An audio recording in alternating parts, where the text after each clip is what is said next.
Hey everyone. Hello. Okay, so I'm trying a new platform right now for going live.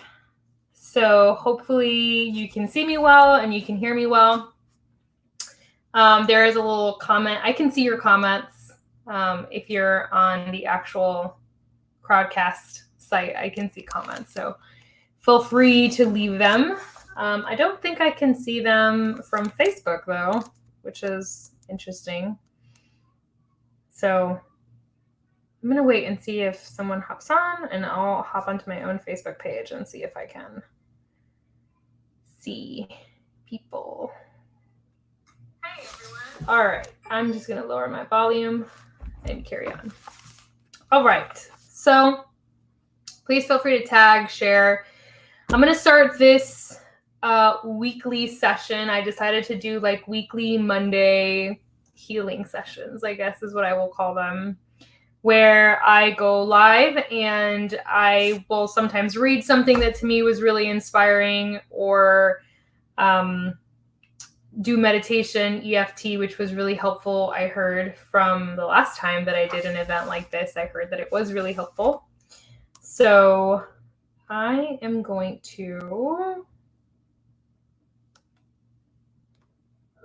share this out and hopefully, hey Kobe, y'all catch it. Okay, so I'm going to begin reading from a book I got from the library, and it's Invisible Acts of Power by Carolyn Mace. I love her. I am a big fan of her work. She's been an intuitive and a psychic for a long time, and she's really super brilliant. And I felt called to start reading this book today, and I don't think it's a coincidence that I felt called to read this particular book.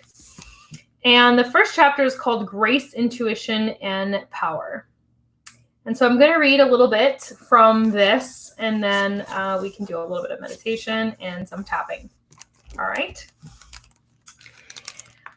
One evening during the summer, as I was sitting on my balcony, I noticed a young man waiting at the bus stop across the street from my house. He was about 17 years old and dressed in every way that makes me nuts. His slacks were dragging on the concrete, completely covering his feet. I counted 3 tattoos on his muscled arms and a complement of pierced ears and eyebrow. Imitating my parents from 30 years ago, I thought, what's wrong with these kids today? Why do they want to look like that? As I was manufacturing my own opinions about this boy, an older woman began to struggle across the street with oversized heavy boxes. The young man noticed her too, and as if it were the most natural instinct in the world, he walked over and offered to help her. She gratefully released all the boxes into his arms and led him to her car. He placed her belongings in the trunk, nodded, and turned to go. But in the most remarkable, touching way, the woman wrapped her arms around him and gave him a warm, bear hug of a thank you. Then she drove away. He stood smiling a moment and returned to the bus stop. Within a minute of that tender exchange, he was aboard his bus, leaving me alone on my porch to think about the extraordinary encounter I had just witnessed. Perhaps this young man would never think about that older woman again and the favor that he had done for her, but the woman certainly would. She had been graced with help that had come out of nowhere just when she needed it. This encounter struck home with me because 2 days before, someone had helped me in much the same way. Unlike many travelers, I cannot take carry-on luggage on planes because I cannot lift a great deal of weight. Having learned that I can't take for granted that someone will help me stow baggage overhead, I usually check it, even though it often gets lost between connecting flights. On this particular day, however, my flight connections were so tight that I had to take my luggage on board. For most people, this is no big deal, but for me, the anticipation of lifting a suitcase causes me more anxiety than I can communicate. It actually gives me ice cold hands and a racing pulse afterward. I usually get excruciating neck, back, and shoulder pain that lasts for days. As I braced myself in the aisle for the dreaded struggle, the man waiting behind me for his seat, simply picked up and tossed my luggage into the overhead compartment.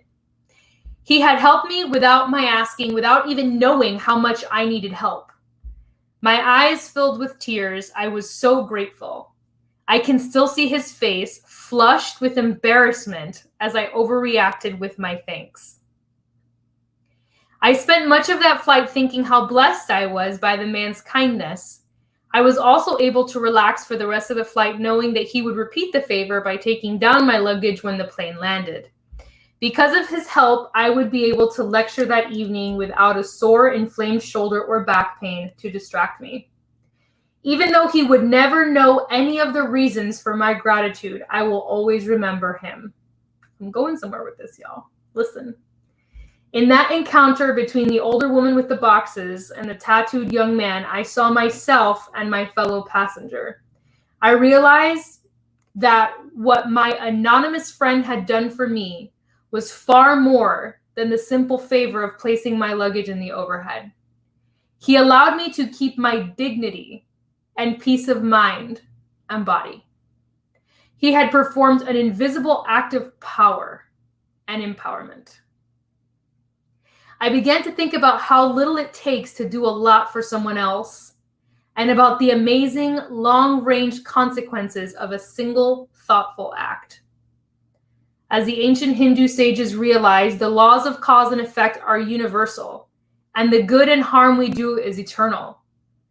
They called this interplay karma, the sum effect of all our actions, as well as our decisions not to take action.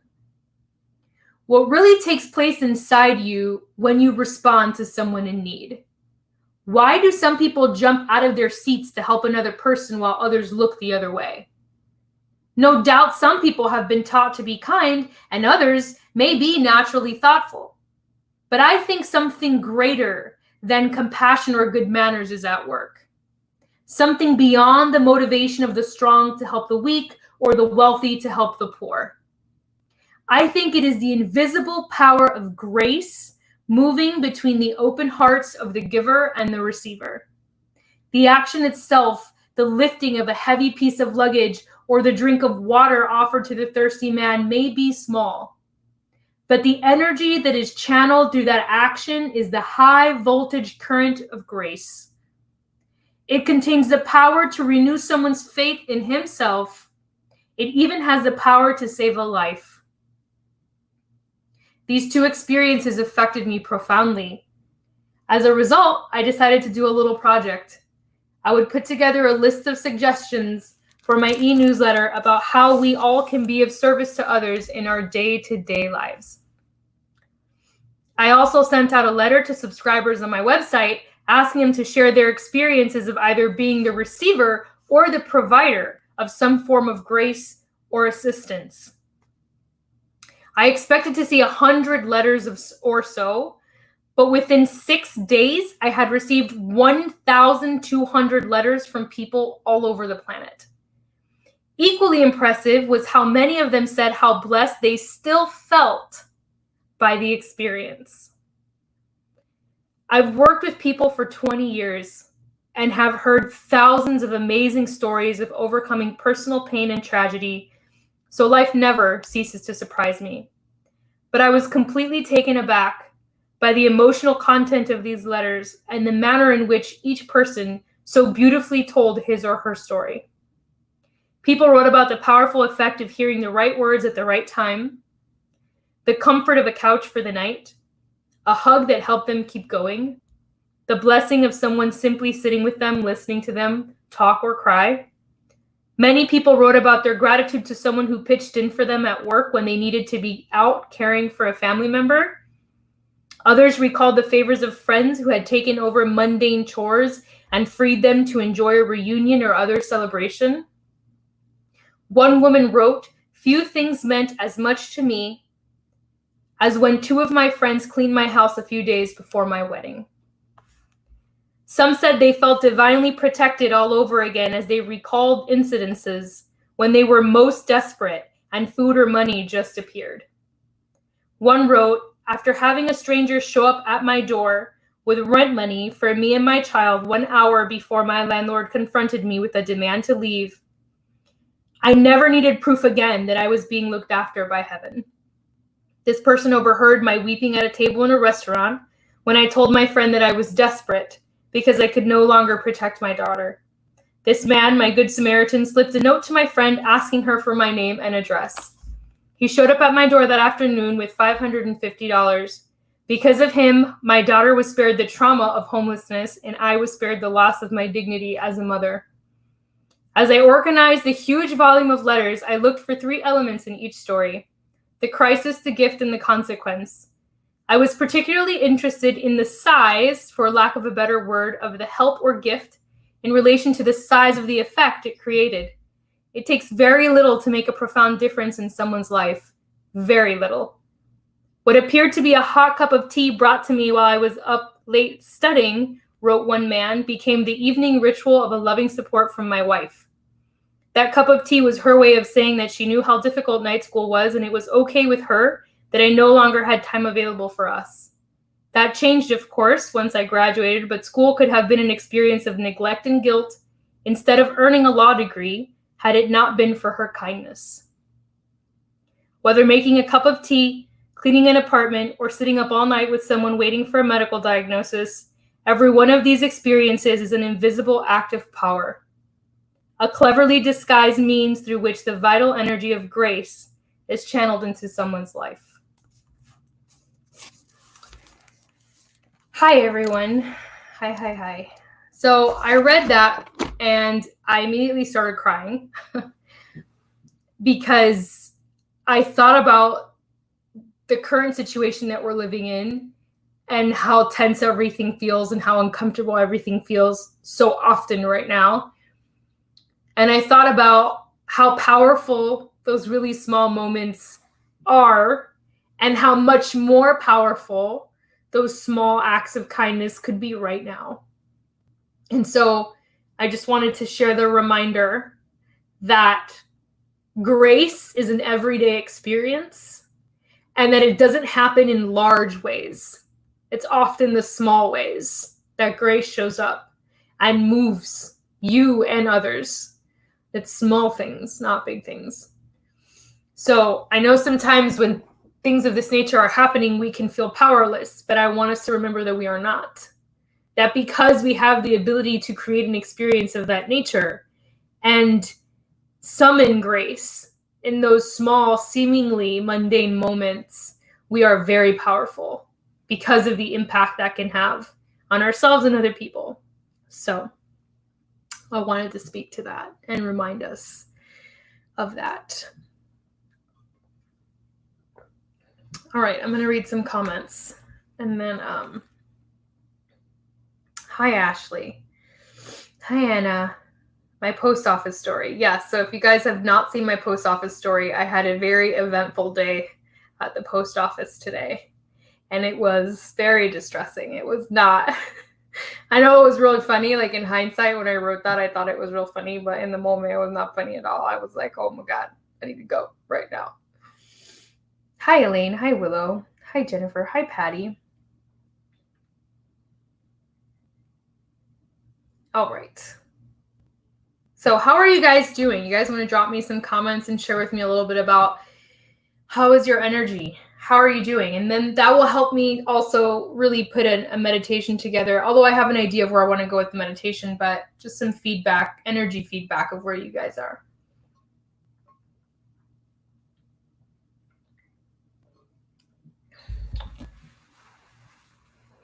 Where are you guys? What's happening for you? What emotions are pressing? Maybe that's a really more helpful word. Emotions. Energy in motion. Emotion. That's what that is. It's just energy, emotion. I see a lot of reactions to the post office story. If you don't know about the post office story, it's on my personal page. And y'all can go scope that there. It was quite the time. Quite the time. All right, so there's a little bit of a lag on people's comments, so I'm just going to wait to hear from you guys and then go from there. But so the meditation I wanted to do today was dropping into the body meditation, and specifically dropping into the heart and the belly. My energy has been going in and out. My sleeping patterns are completely off. Yes, restlessness, that's another really big one. I'm experiencing that as well. My sleep patterns, not just my sleep patterns, but my day patterns have been off. So, for example, I'm having a really hard time concentrating and staying on task. I find myself really distracted. And I'm currently working. Jen, I just saw your comment about finding a rhythm. I'm currently working to get back into a rhythm because I had a really great one. And then over the past few months, I've been just totally off my center. So, okay. So a lot of people are finding a disruption in their routine, a disruption in their, yeah. And so for myself, and I've spoken a little bit about this with having ADHD and realizing just how hyper-focused I can get on things, I will just not only hyper-focus on activities, but also emotions and things of that nature. So I will stay like stuck in one place energetically, and I will have to like shake myself out of that. So right now I'm finding a call to get back into a rhythm and more structure. So I'm physically planning out my weeks, and I have more organization again, but I really resonate with that. Anybody finding that they're unable to go to sleep? So maybe you were going to sleep at a certain time, but now you're finding like you're staying up later and later and later, and it's becoming harder for you to sleep, but you're not necessarily waking up any later. So you're being depleted of sleep. Like it's harder for you to go to sleep in the evening and also harder for you to wake up in the morning. Is anybody having that experience? Or if you did sleep, you feel like you didn't sleep. Like you're still tired. You wake up and you're like still exhausted.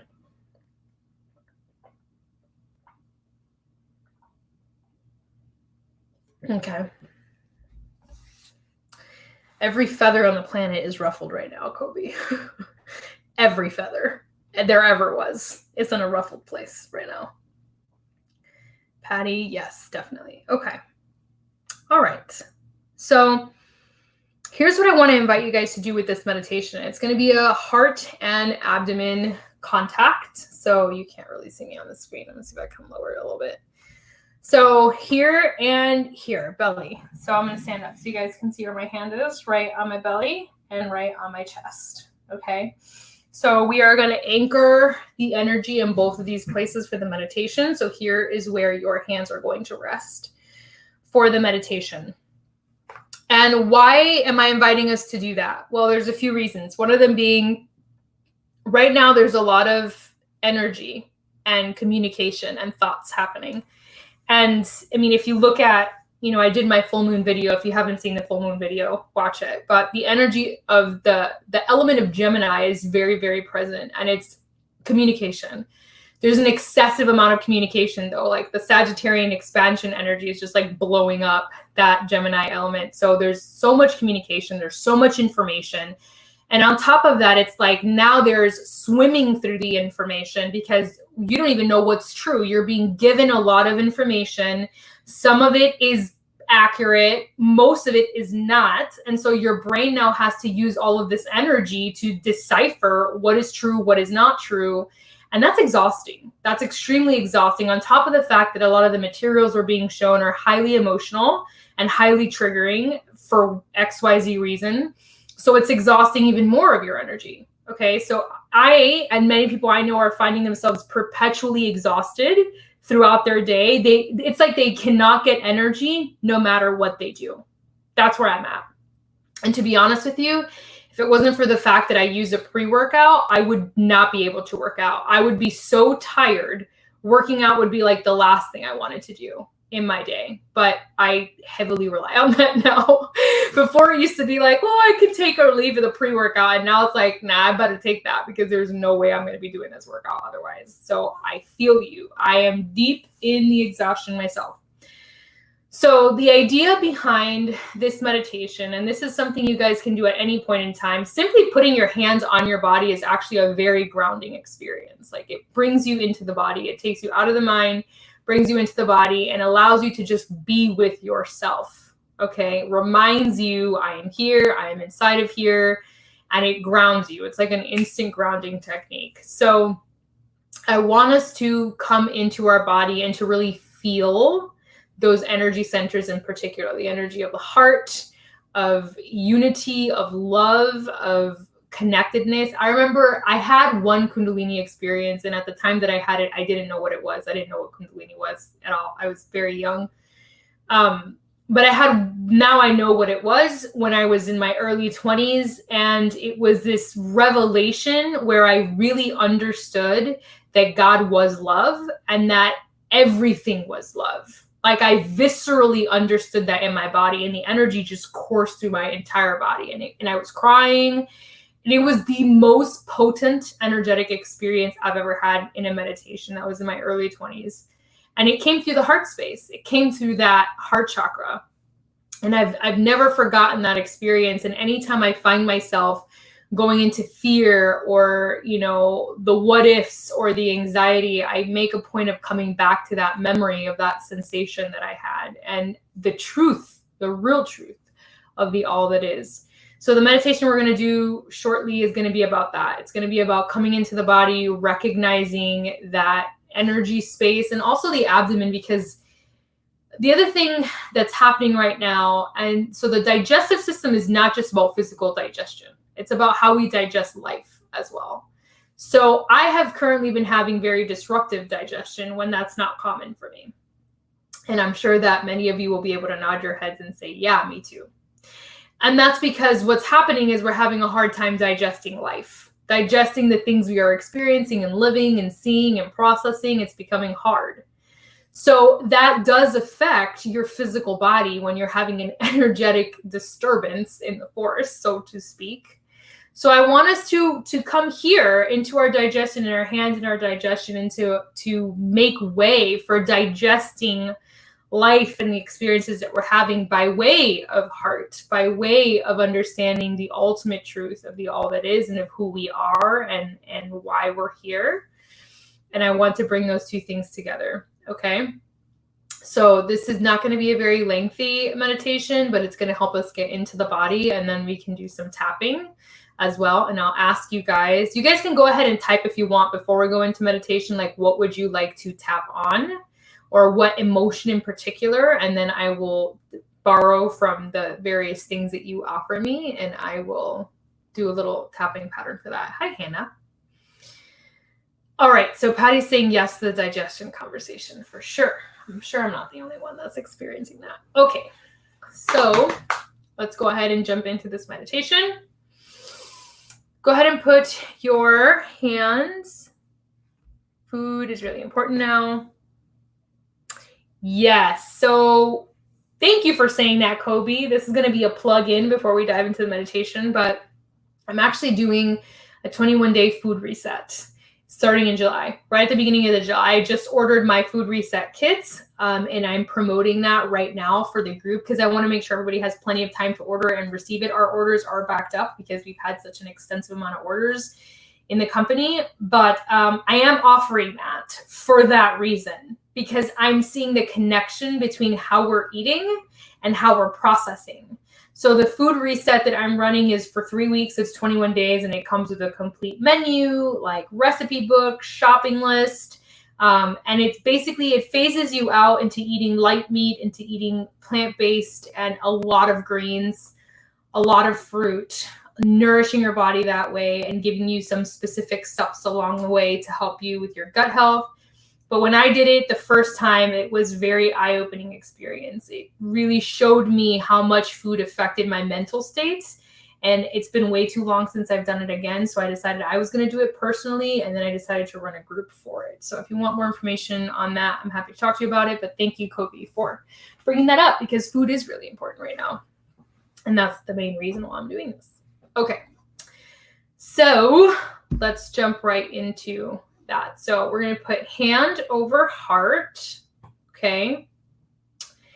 And right hand over the heart, and then left hand on the abdomen, right? Soft. You don't have to press in, just rest. I just want you to rest your hands where they are. And the first thing I want you to do is just take some deep breaths. to just come into your body, okay? Into the nose, out. In, out. Okay, and I want you to continue breathing like that. In, out. Okay, and I want you to go ahead and gently close your eyes. I want you to continue that breathing pattern into the nose, out through the mouth. Into the nose, out through the mouth.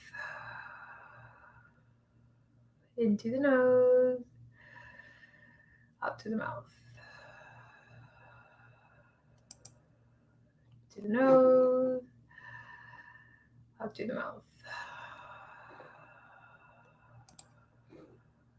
Okay, so continue breathing, closing the eyes, dropping into the body. Nice and gentle.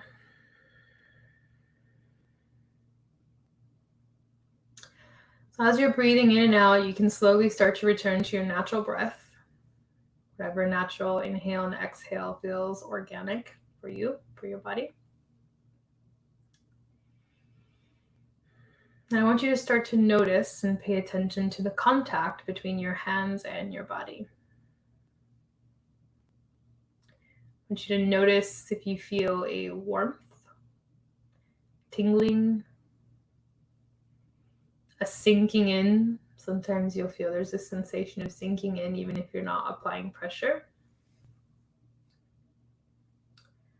And just notice that contact between your hands and your body and what you feel.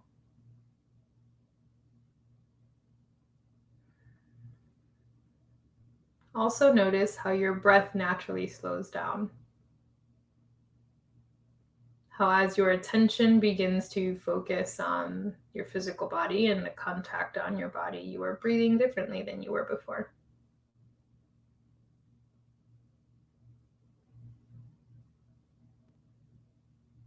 Notice how the mind also stills, even if it's just a moment, slows down, stops its train of thought, and begins a new experience, one that's focused on what you're sensing, what you are perceiving in your contact with your heart and with your belly. Also pay attention if there is discomfort with having your hands on your body. Is it uncomfortable for you to have your hand on your chest or on your belly? Does something come up for you? Is there a contractive response? Pay attention to that as well.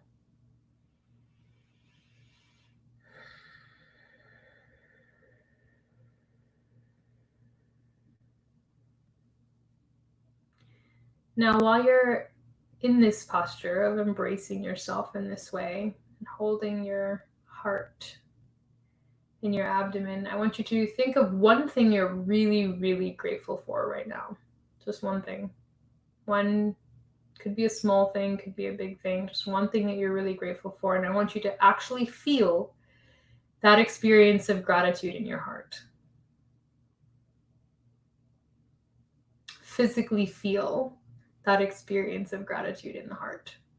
For those of you just joining us, we are doing a contact meditation where you have one hand over your heart and one hand on your belly, and you're just experience the experience.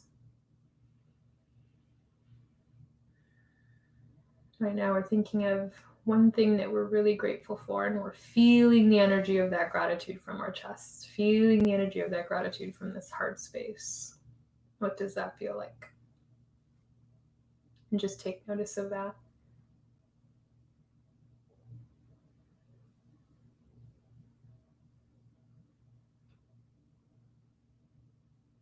And the next thing I want you to notice is your belly, and I want you to focus on relaxing your belly as much as you possibly can.